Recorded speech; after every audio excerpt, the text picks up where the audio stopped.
인생소감 발표하기에 앞서서 먼저 이번에 목자 임명식을 하게 된 배경에 대해서 간단히 말씀드리겠습니다. 그동안 저희 종로센터는 목동 선서식은 했지만 목자 임명식을 따로 하지는 않았었습니다. 모임에서 신앙생활하고 성경 공부한 지 연차가 어느 정도 되고 그 다음에 양을 친 경험이 있으면 자연스럽게 목자로 불러주곤 했었는데요. 그런데 이제 시대가 변하면서 청년들도 현실 문제 때문에 영적인 사명에 대해서 관심 갖는 것이 점점 더 어려워지고 있는 상황입니다. 그런 가운데서 캠퍼스 목자로 살고자 소원을 가지고 결단하는 한 사람이 얼마나 귀한 것인지 저희들이 다시금 알게 되었습니다. 그래서 이번 기회에 목자로 살고자 결단하는 분들의 영적인 소원을 격려하고 응원하는 자리를 만들기 위해서 이번 임명식을 준비하게 되었습니다. 여기 계신 선배 목자님들께서는 이분들이 앞으로 다니엘처럼 귀하고 값진 인생을 살 수 있도록 기도해 주시고 애정과 관심을 가지고 격려해 주시면 감사하겠습니다. 이번 순서는 목자 후보들의 인생 소감 발표가 있겠습니다. 먼저 모교한 형제님 인생 소감 먼저 발표하도록 하겠습니다. 나오실 때 박수로. 네.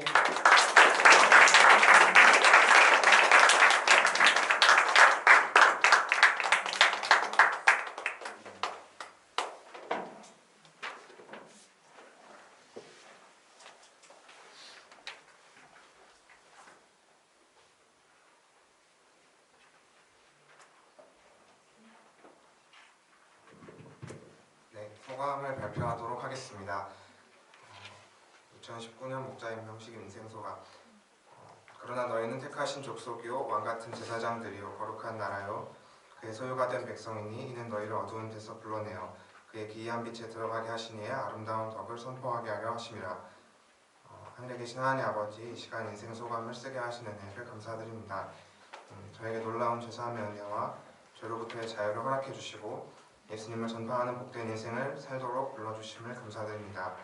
제게 소감을 통해 목자의 삶을 결단하고 지키는 은혜가 있게 하시기를 기도드립니다. 감사드리며 예수님의 이름으로 기도드렸습니다. 아멘. 저는 1993년 2월 12일에 서울대학교 병원에서 태어났습니다. 신앙이 좋으신 UBF 목자님 가정에서 2세로 1남 2녀 중 둘째로 태어났습니다. 제 이름을 목자님께서 사도 요한처럼 살도록 요한이라고 지어주셨습니다. 어린 시절 어머니와 누나와 주로 지냈고 행복한 시간을 보낼 때가 많았습니다. 제가 눈치가 없고 배려심이 부족한 경우가 많았는데 누나는 어릴 때부터 성숙한 면이 있어서 철이 없었던 저를 누나가 옆에서 많이 챙겨주었습니다. 제가 초등학교 2학년 때 부모님께서 관악센터로 개척을 나가셨습니다. 저도 초등학교를 전학을 갔고 관악센터에서 12회 예배를 드리며 즐거운 시간을 보냈습니다. 그런데 98년도에 IMF 때 이후로 아버지께서 직장이 많이 불안해지셨고 이때 여러 어려움이 있으셨습니다. 부모님께서는 자주 싸우셨고 저는 이 시기 때부터 마음의 불안함이 많았습니다. 또한 아버지를 창피해하고 미워하였습니다. 아버지를 길에서 만날 때 피한 적도 있었습니다. 이때 제 마음에 죄책감이 있었습니다. 동생이 태어나고 초등학교 고학년이 되면서 집에 대해서 걱정하는 마음이 조금 생겼고 열심히 살아서 어머니를 기쁘게 해드려야겠다는 생각이 있었습니다. 학교 갈 때에는 오늘은 놀지 말고 집에 일찍 돌아와야지 하고 가곤 했습니다. 하지만 지키지 못했고 아버지의 눈을 피해가며 게임만 하는 것을 반복했습니다. 그리고 이에 대해서 아버지께서 혼내실 때 게임을 못해서 자신이 스트레스를 받는다고 생각했고 그래서 공부를 못한다는 생각을 했습니다. 초등학교 6학년 때 어머니께서는 임용고시를 다시 보셨고 누나는 어머니의 시험 발표 하루 전에 독서실 근처 주차장에서 저에게 같이 기도하자고 하였습니다. 저는 억지로 사실 하기 싫었는데 억지로 기도를 했습니다. 그래도 하나님께서는 어머니가 임용고시 합격하게 해주시고 저희 가정에 은혜를 베풀어 주셨습니다. 저는 그때 마음에 하나님의 은혜로 감사하고 회개하기보다는 안심하고 정신 안 차려도 되겠다고 생각했습니다. 그래서 중학교에 올라가서도 게임을 끊지 못하였습니다. 그런데 그러다가 중학교 1학년 때 어머니께서 유방암 판정을 받으셨고 수술을 받으셨습니다. 저는 그래도 약간의 두려움만 있었고 계속 정신을 차리지 못하고 게임을 끊지 못했습니다. 어머니가 수술을 받으시는 날에 저는 아버지가 숨겨두신 인터넷 선을 찾아서 게임을 하고 있었습니다. 저는 어머니가 아프시고 고생하시므로 정신을 차리자고 생각할 때가 있었고 또 좋은 대학에 가서 인간 조건을 개선하고 사람들의 인정을 받는 상상을 자주 했습니다. 하지만 고등학교에 올라간 이후 게임과 정욕의 문제가 더 심각해졌습니다. 그리고 저는 늘 이 죄들을 숨기기 위해서 거짓말을 부모님께 했고 이 과정에서 부모님과의 신뢰관계가 많이 깨지게 되었습니다. 거짓말이 가벼운 죄라고 생각했지만 한번 거짓말을 할 때 다른 여러 거짓말을 섞어 하게 되면서 죄를 가리게 되고 회개하지 않게 되었습니다. 저는 고등학교 졸업 이후에 긴 수험 생활을 거치면서 아버지와의 갈등이 크게 몇 번 있었습니다. 이때 아버지에게 심하게 대들었습니다. 저는 아버지를 주먹으로 치기도 했고 아버지 앞에서 입에 담을 수 없는 욕을 하고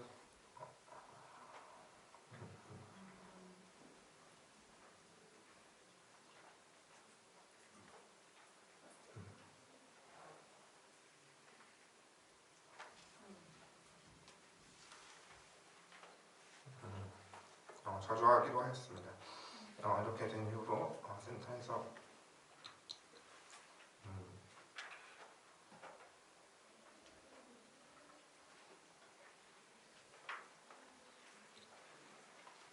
아버지가 계시는 교회 모임에도 가지 않고 아버지를 절대 아버지라고 부르지 않았고 그 사람 혹은 저 아저씨라고 불렀습니다. 한편으로는 속으로 아버지의 구속에서 벗어났다고 생각하고 죄를 마음껏 짓고자 생각하고 있었습니다.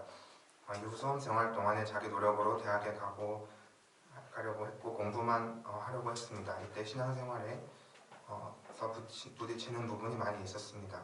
저는 그때 신앙보다는 일단 대학이 먼저라고 생각하였고 사소를 한 기간에는 예배만 형식적으로 나가며 학원을 다니며 공부하였습니다. 하지만 제 의지로는 게임과 정욕 문제의 유혹을 이기지 못했습니다. 밤마다 음란물을 보려고 하였고 적당히 죄를 지으며 스트레스를 풀겠다는 변명을 하다가 수능을 앞두고 게임에 깊이 빠져서 사수를 하고서도 좋은 대학에 들어갈 수 없었고 이때 철저한 실패를 경험하게 되었습니다. 그래도 저는 하나님의 은혜로 숭실대 물리학과에 추가 합격할 수 있었습니다. 그리고 이제 수험 생활이 끝났다는 생각에 기뻐했습니다. 센터에서 대학생이 된 이후로 장막생활과 여름 수양의 기타 프로그램에 담기며 섬김을 많이 받았고 저도 열심을 내어 이 일들을 감당하고자 했고 은혜가 때마다 많이 있었습니다. 그러나 저는 죄에 넘어졌을 때 죄를 숨겼고 진실하게 회개하지 않는 문제를 계속 반복하였습니다. 음란물에 충동적으로 넘어졌을 때 저는 이 죄를 계속 즐기기 위해서 또 사람들에게 발표하는 것이 두려워서 회개해도 또 변화되지 않을 것이라고 생각하는 마음 등으로 죄를 숨겼습니다. 그리고 게임을 하기 위해서 집을 나가기를 반복했습니다. 대학교 1학년 때부터 종종 집을 나가서 PC방에서 밤을 새가며 게임을 했습니다. 부모님께서 찾지 못하시도록 일부러 먼 곳까지 가서 게임을 했고 그러면 어머니께서 저를 찾아서 PC방을 전전하셨습니다. 저는 돈이 떨어지면 집으로 돌아가다가 4학년 때는 대출을 받아서 게임을 하러 집을 나가서 아예 들어갈 생각조차 하지 않았습니다. 어머니께서는 게임 회사에 가셔서 제가 어디에 있는지 알고 있는데도 알려주지 않는 또 들여보는 주지도 않는 게임 회사에 경찰의 협조를 받아서 결국 그 게임 회사 본사에서 제가 어디 있는지를 알아내셔서 저를 찾으셨습니다. 어머니께서는 하루는 제게 회개하고 죽으라고 하셨습니다. 차라리 죽는 것이 낫겠다고 하셨고 지옥에 가지는 말라며 회개하고 죽으라고 제 손을 붙들고 간절하게 말씀하셨습니다. 저는 이때 알 수 없이 눈물이 뚝뚝 떨어졌습니다. 하지만 게임에 붙들려서 학교도 휴학하고 날마다 게임을 하러 집을 나갔습니다. 나중에는 저를 찾으러 오신 어머니가 쓰러지실 것 같은 모습을 보이셔서 이제는 그만하자고 스스로 생각하는 마음도 있었습니다. 그런데 게임을 하는 것을 그래도 끊지 못하고 밤늦게까지 하다가 집에 들어갔습니다. 2017년 8월에 저는 관악구 센터를 나갔고 저는 센터를 아예 떠나고자 하는 마음이었습니다. 하지만 1년 정도 지났을 때 어머니께서 제가 관련 목자님께서 저를 받아주기로 하셨으니 종로 일부로 가라고 하셨습니다. 저도 자신의 삶에 문제의식이 있었어서 알겠다고 말씀드렸고 이후에 예배를 다시 드리고 영적인 생활을 조금씩 회복할 수 있었습니다. 2018년 종로 일부 여름 수양회 때 분반 공부를 하면서 예수님의 음성을 듣는 것에 대해서 분반에서 사모님과 대화를 나누었습니다. 저는 그때 한 사모님께서 하신 말씀 중에 성경 말씀을 인격적으로 영접하는 것에 대해서 말씀하신 것이 마음에 와닿았습니다. 그리고 자신도 이제 더 이상은 이렇게 죄에 빠져서 무책임하게 살 수 없다는 생각과 또 인생 망할 것이라는 두려움에 주님께 제게 인격적으로 말씀해 주시도록 혼자 기도하기도 했습니다. 여름 수양회 때 은혜를 많이 받았고 섬김을 많이 받았지만 저는 계속해서 게임을 끊지 못해서 점점 받은 은혜를 잊어가고 있었습니다. 어머니께서는 국제수양회에 가보라고 제게 말씀하셨습니다. 알겠다고 말씀드리고 이모가 선교사로 계시는 세인트루이스에서 3주 동안을 있으며 그곳에서 예배를 드리고 쉰 뒤에 국제수양회에 참석했습니다. 하지만 미국에 가서도 저는 음란물과 소설을 보면서 죄에 빠져 있다가 국제수양회에 갔습니다. 그때 자신의 비참한 모습으로 마음이 많이 낮아져 있었습니다. 그로 인해서 더 간절한 마음으로 수양회 교회 메시지를 들었습니다. 이때 제 마음에 완악한 데서 겸손하게 되는 은혜가 있었습니다. 그리고 메시지를 들으며 겸손히 자기를 낮추시는 선교사님들의 메시지에 감동을 받았습니다. 이후 개인적으로 하나님께 영광이 되는 소감이 무엇일까 생각했을 때 회개하는 소감을 쓰자고 생각하였습니다. 그리고 소감을 쓸 때에는 숨기지 말고 진실되게 자기 죄를 회개하자고 하였습니다. 저는 소감을 쓰면서 또 소감을 발표하면서 음란물과 게임과 정욕행위 등의 죄에 대한 유혹을 떨쳐내고 잘라버릴 수 있었습니다. 저는 십자가 예수님을 생각하고 또 제 죄를 용서해 주시도록 예수님 앞에서 소감을 쓰고자 했습니다. 그리고 이때 눈물로 소감을 발표하며 예수님의 사랑을 다시 느꼈습니다. 그리고 마태복음 5장 14절 말씀대로 세상의 빛과 소금으로 사는 것을 저에게 주신 비전으로 받아들였습니다. 그리고 그때 제 마음에는 확신이 있었습니다. 돌아가서도 게임을 끊을 것이라는 아주 분명한 결단과 확신이 있었습니다. 그리고 제 마음에 새 힘을 얻었음을 그때 분명하게 체험하였습니다. 이후 1년 동안 하나님께서는 정말로 제게 많은 은혜와 사랑을 입게 하셨습니다. 돌아와서 정말로 죄를 끊게 하셨고 게임 계정도 전부 삭제할 수 있었습니다. 장막 생활을 목사님의 관유로 바로 시작했고 싱원동 역사에도 담기며 자신을 의의 무기로 드리며 죄와 싸울 수 있었습니다. 그리고 돌아온 뒤에 2주 뒤에 잘 복학하고 게임에 빠져 지금까지 감당하지 못하고 있었던 공부를 감당할 힘을 주셨습니다. 그리고 외부에 있으면서 장막생활과 여러 목자님들의 섬김을 받으면서 은혜가 충만한 시간을 보냈습니다. 새벽 기도에 가면서 목자님들의 양식 인도를 들으면서 은혜를 때마다 받았고 개인적으로 기도하고 양식을 묵상하면서도 많은 은혜를 받고 힘을 얻을 수 있었습니다. 학교 생활에도 잘 적응하여 마지막 1년을 승리하게 해주셨습니다. 장학금도 받게 해주시고 서울대학교 대학원도 합격하게 해주셨습니다. 저는 대학원 입학시험을 볼 때 사실 실력이 많이 부족했습니다. 그때 저는 하나님께 서울대 대학원에 붙여주시면 성대 목자로 살겠다고 소원 기도를 드렸습니다. 그때 저는 떨어질 줄로 생각하고 있었는데 하나님께서는 합격한 은혜를 허락해 주셨습니다. 제가 하나님 앞에서 약속드린 소원을 잘 이행하기를 기도드립니다. 제가 죄 가운데 비참하게 낮아져 있을 때 많은 섬김과 은혜를 받았고 그 은혜를 감사드립니다. 또한 절망적인 모습을 때마다 보이는 저를 포기하지 않으시고 도우시는 은혜를 감사드립니다. 예수님께서 제게 주신 죄사함의 큰 은혜와 성령의 역사를 감사드립니다. 제가 이제 해야 할 일이 저와 같은 어두운 가운데 있는 있었던 사람들에게 예수님의 십자가 사랑을 전하는 일임이 성경에 쓰여 있습니다. 목자의 길이 고난의 길이고 십자가의 길임을 생각합니다. 하지만 부족한 제게 이 큰 은혜의 직분을 맡기신 것에 감사드립니다. 제가 깨어서 기도하고 감사하고 마음을 강하게 하고 담대하게 해서 목자의 직분을 잘 감당하기를 기도드립니다. 그리고 아무리 부족하더라도 한 영혼을 섬기고자 하는 목자가 되고자 하고 또 참 목자이신 예수님을 닮아가려고 애쓰는 목자의 삶이 얼마나 귀한가를 생각했습니다. 그리고 이 어두운 세상에서 예수님을 닮은 목자가 있는 것이 얼마나 소망이 되는가를 생각하게 됩니다. 주변을 볼 때 도움을 바라는 사람은 많이 있습니다. 제가 예수님을 그들에게 확신 있게 증거하기를 기도드립니다. 제게 사람에 대한 두려움을 이길 수 있는 담대함을 주시기를 기도드립니다. 제가 자기 목숨을 아끼고 자기 한 몸을 살려고 하는 삶을 살지 않고 영광스러운 부활을 바라보고 죽는 것도 감당할 수 있는 믿음을 주시기를 기도드립니다. 참 목자이신 예수님을 닮아가기를 기도드립니다. 십자가의 뒤에 있는 큰 기쁨을 바라보고 한 사람을 섬기는 수고를 잘 감당해서 열매 맺는 목자의 삶을 잘 감당할 수 있기를 기도드립니다. 한마디 예수님의 사랑을 전하는 목자가 되겠습니다.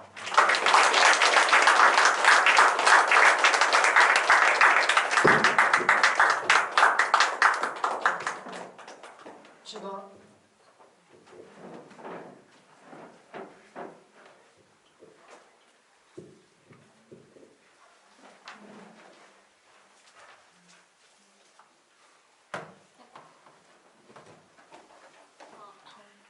베드로전서 2장 9절 그러나 너희는 택하신 족속이요 왕같은 제사장들이요 거룩한 나라요 그의 소유가 된 백성이니 이는 너희를 어두운 데서 불러내어 그의 귀한 빛에 들어가게 하신 이의 아름다운 덕을 선포하게 하려 하심이라. 사랑과 긍휼이 풍성하신 하나님 아버지, 완악하고 패역한 죄인을 버리지 않으시고 내 손으로 붙들어 주시는 은혜에 감사 찬송을 드립니다. 제가 사람을 두려워하는 게 아니라 주님을 바라보고 제 삶을 기뻐하게 하시는 우리 주님과 함께 살도록 도와주십시오. 많이 부서지고 망가졌지만 여전히 주님의 은혜가 넘치는 세상에서 제가 주님의 아름다운 덕을 실제적으로 선포하는 삶을 살게 되기를 기도합니다. 제 예수님의 이름으로 기도 올립니다. 아멘. 사도 베드로는 환난과 핍박에 처한 초대교회 성도들을 위해서 서신서를 썼습니다. 예수님을 주요 그리스도라 믿고 선포한 자들은 이로 인해서 세상에서 미움을 받아 가진 것과 지닌 것과 생명의 위협을 모두 받았습니다. 창세 이후 아담의 불순종을 통해 죄가 들어온 다음 세상은 흠결과 한계가 존재하게 되었습니다. 그러나 하나님은 죄로 인해 망가진 세상을 포기하지 않으시고 독생자를 주심으로써 완전한 구원의 길을 여셨습니다. 의인도 선인도 아니고 죄인을 위해서 오신 예수님은 이 세상의 논리로는 이해할 수 없는 크고 완전하신 사랑이십니다.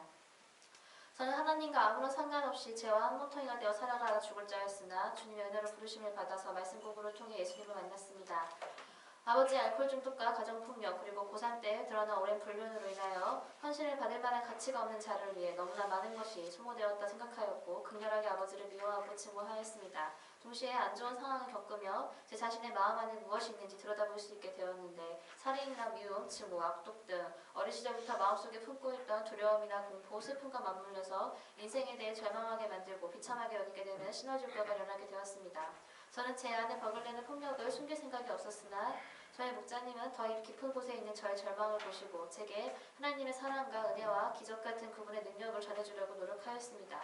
저는 신의 존재에 대해서는 반신반의하였으나 말씀 공부를 통해서 알게 되는 성경 속의 하나님의 존재에 대해서 만약 정말로 이런 분이 계시다면 이런 분이 하나님이시라면 나도 만나고 싶다, 알고 싶다 생각하였고 이분이 제 어두운 세상을 바꿔주실 수 있으리라는 소망을 가졌습니다. 그러나 말씀 공부 중에 세상 사람은 근본적으로 다 죄인이라는 얘기를 듣고 저는 아버지나 저를 성추행하는 선생님이나 하나님 앞에서는 똑같은 죄인인 거냐고 질문하자 그렇다는 답을 받았고 그런 하나님이라면 안 믿겠다, 역겹다 소리를 질렀습니다.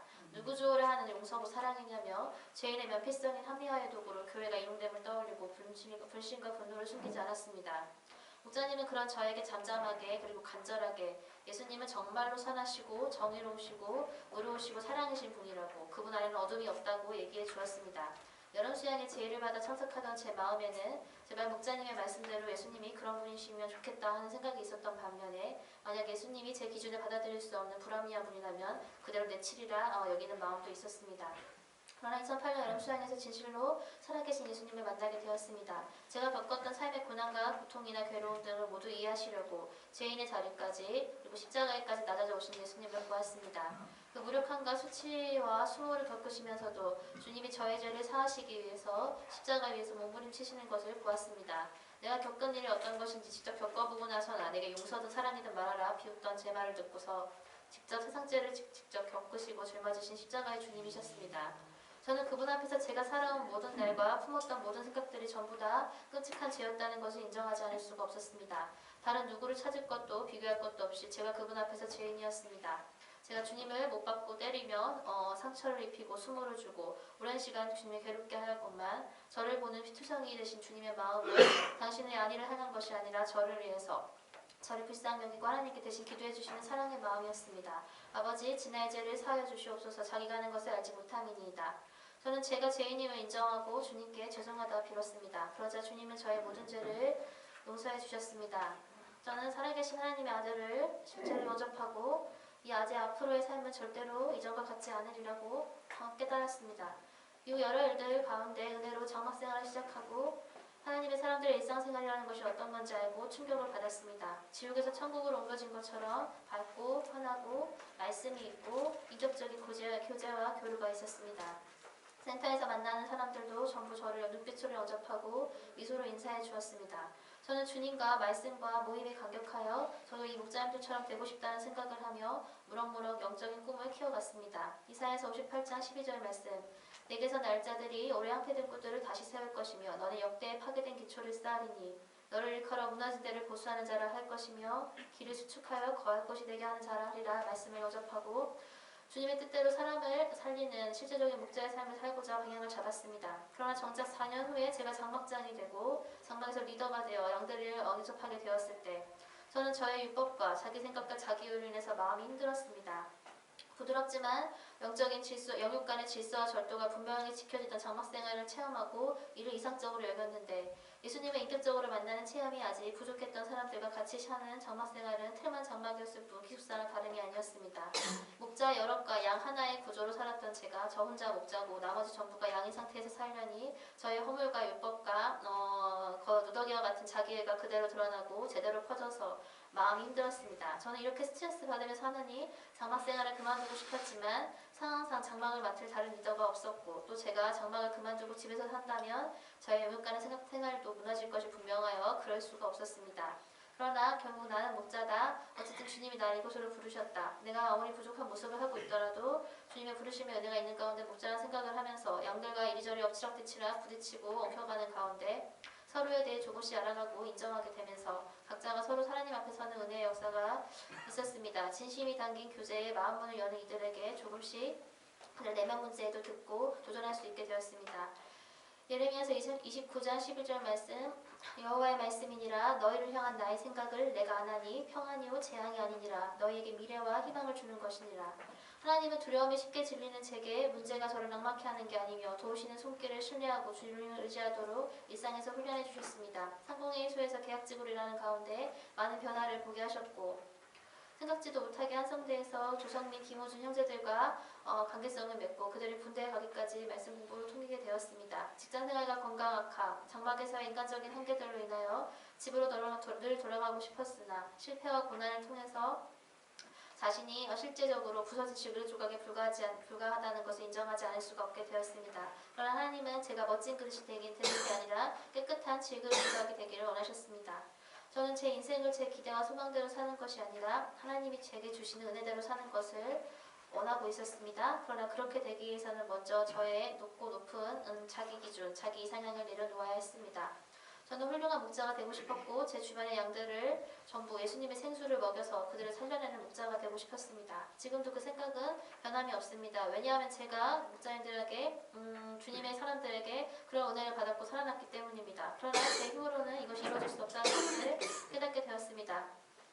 이번에 새롭게 목자 선식을 준비하는 가운데 제가 얼마나 하나님을 바라보는 훈련이 제대로 안 되어 있는 사람인지 알고 있었는데 다시금 깨닫게 되었습니다.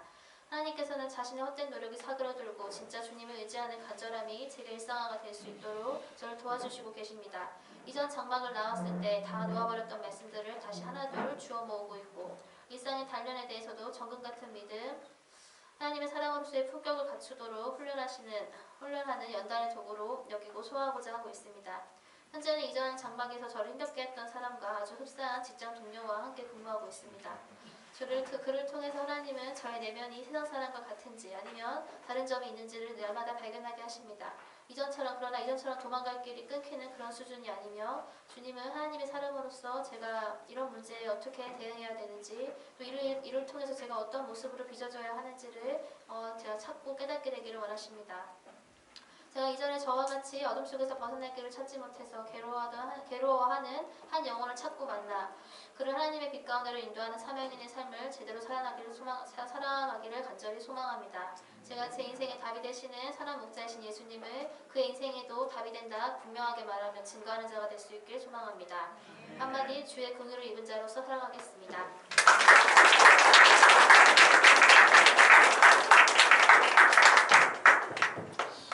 최문주 목자님께서 광고, 갈래 목자님께서 광고 말씀하시겠습니다.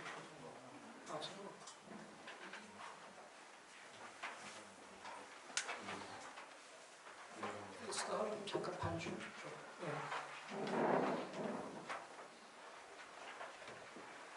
369장 3절만 부르겠습니다.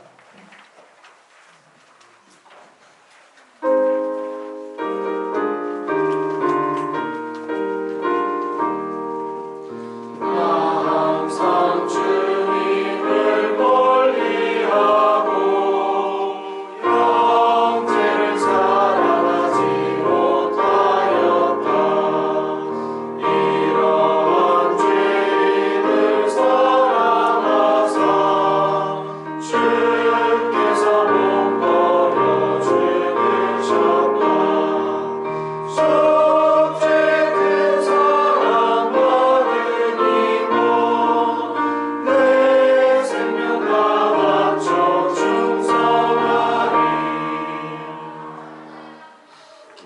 목사님께서 광고 말씀해 주시겠습니다. 광고를 원래 최문주 목사님한테 부탁했는데 준비가 안 됐다 그래가지고 제가 광고할 자격이 없는데 왜냐하면 제가 이 사랑에 대해서 잘 모르기 때문에 그렇습니다. 우리 김선영 목사님을 강사로 세운 것은 선영 목사님이 이제 다른 모든 무엇보다도 사랑의 본을 보인 분이기 때문에 이렇게 세웠고요. 삶에서 우러나온 메시지였다고 이렇게 생각이 듭니다. 그 선영 목사님이 우리 일부가 사랑의 공동체가 되는데 많은 기여를 했습니다. Do you agree with me? 자, 이 기회에 우리 선영 목사님께 감사의 박수를 한번.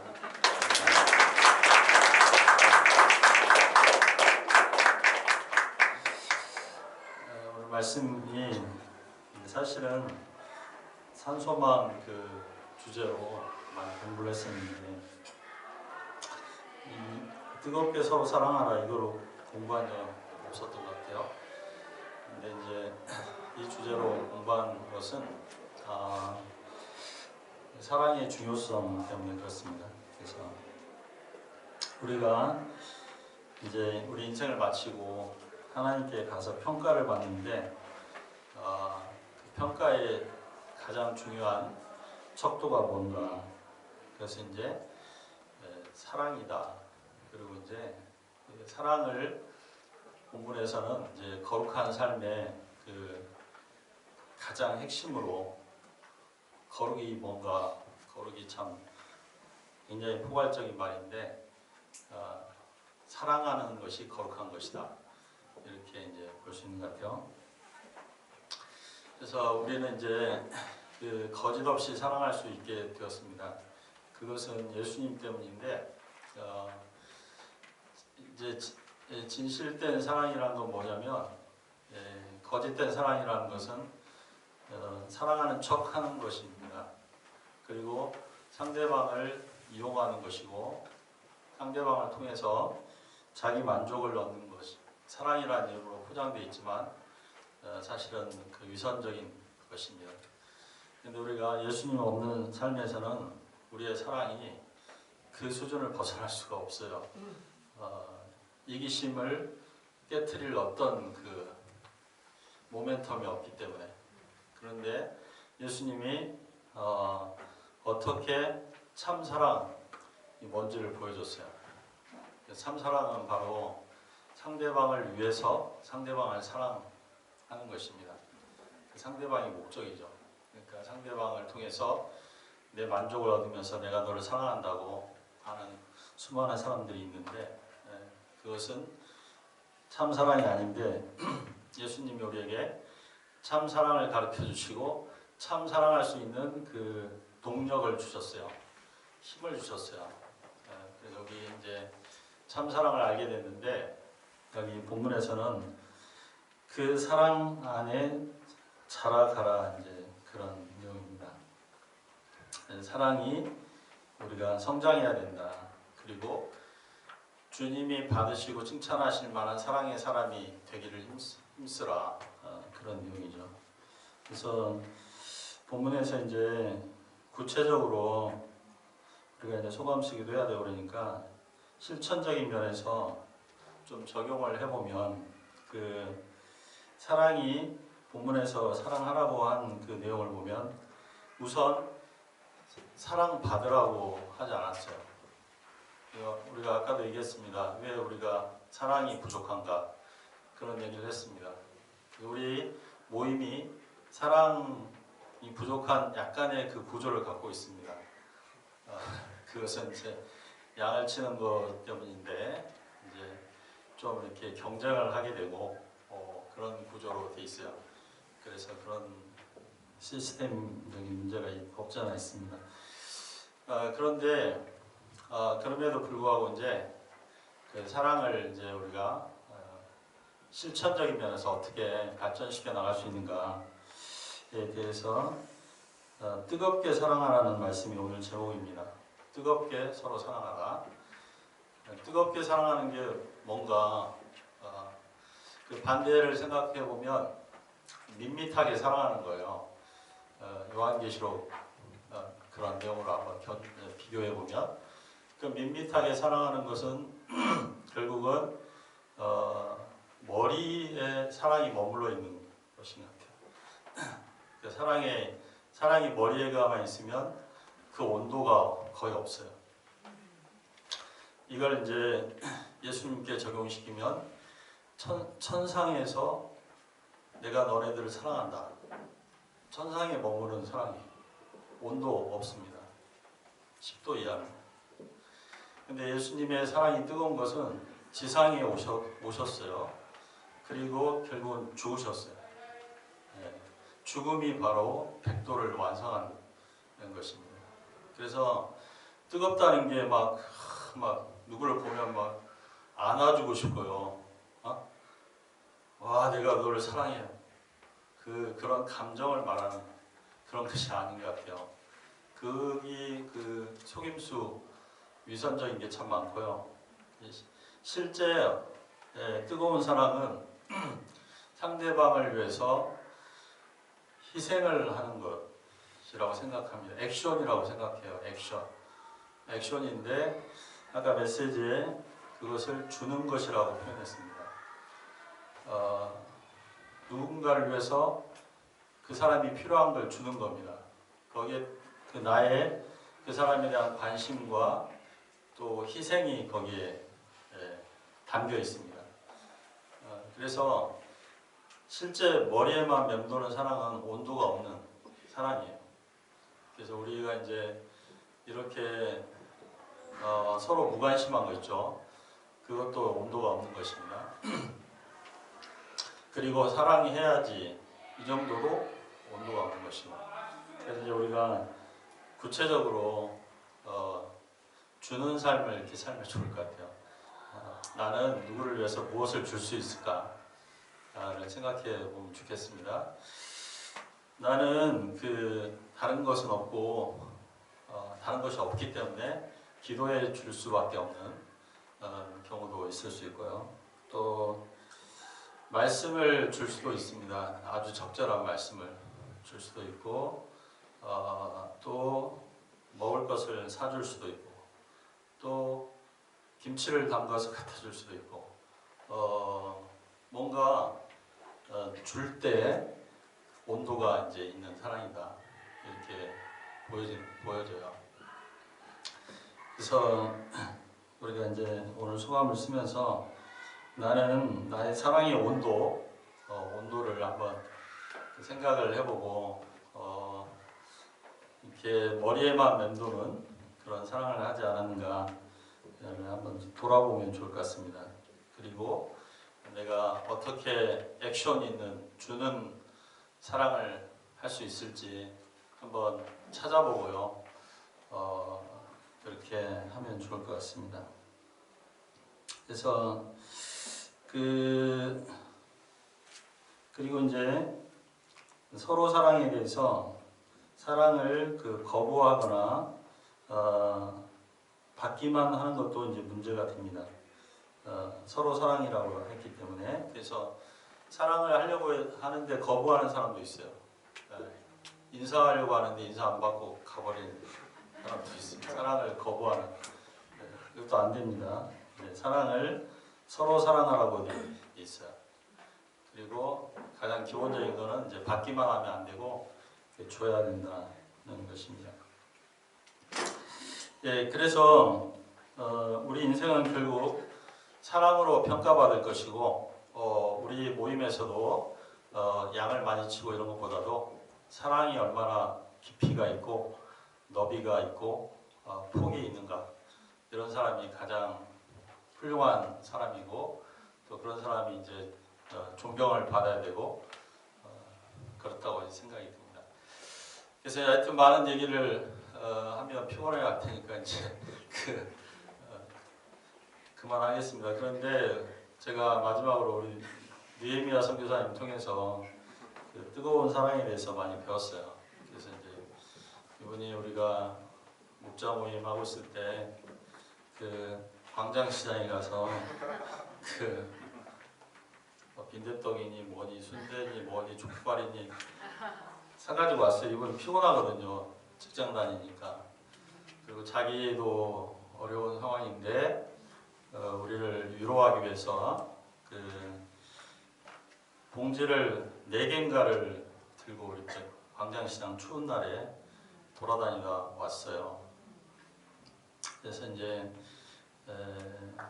그 뜨거움을 느꼈어요. 뭐 이렇게 검은 봉지고 이렇게 투박하고 세련되지 못했지만 그리고 이 뜨거움이 느껴졌어요. 그래서 우리가 첫째는 사랑 받으려고 그래서 사랑이 없다 이런 거에서 좀 뛰어넘어서 내가 이 사랑의 온도를 만드는데 소스 오브 러브로 이렇게 쓰임 받고자 하는 그런 결단을 하시고 또 구체적으로 실천적인 사랑의 그 수고와 헌신을 통해서 그 밋밋하고 차가운 사람이 아니라 뜨거운 그 사랑의 사람이 되고자 그래서 거룩은 사랑이고 우리는 사랑으로 하나님께 심판받을 것이다. 소감을 그 자세히 한번 써보시면서 사랑에 대해서 이렇게 잘 깨닫고 한 가지를 심령에 새기고 돌아가면 좋을 것 같습니다. 어쨌거나 우리 선영 목자님이 수고해서 메시지를 전했는데 수양예비가 어떻게 느껴지나요? 수양예비 반값 정도 했다고 이렇게 생각이 듭니다. 감사하고 우리 홍요셉 목자님이 내일 말씀을 나머지 수양예비가 소녀식이 안 생기도록 잘 해주시고 요셉 목자님이 또 우리 지금 현황에서는 또 연소한 편이에요. 그래서 여러분들을 향해서 메시지 전하는 게 조금 부담이 될 수도 있고요. 또 이렇게 신혼인데 이렇게 메시지에 전념하고 그러기도 쉽지 않았을 텐데 마지막까지 잘 메시지 준비하고 우리 심령에 성령의 검이 꽂혀가지고요. 다들 칼을 하나씩 등 뒤로 나온 그 성령의 검을 꽂힌 채로 집으로 돌아갈 수 있도록 하면 좋겠습니다. 소감은 책상이 여기 있으니까 여기서 쓰시면 좋을 것 같고요. 그 다음에 우리 그 목자 소감을 두 분이 발표했습니다. 우선 참 감사합니다. 이 두 분에 대해서 우리가 어려운 상황이었는데 이 두 분이 또 전체적인 면에서 연소한 편인데 우리에게 큰 격려와 힘이 됐어요. 우리 요한은 사실은 목자 임명장을 주는 게 아니라 감사패를 줘야 될 사람입니다. 우리 공동체를 살려낸 우리 요한은 이제 자기는 종로일부가 너무나 감사하다고 얘기하고 엄마 아빠도 막 종로일부에 대해서 감사하다고 그렇게 말하는데 사실은 거꾸로 해야 되는 건데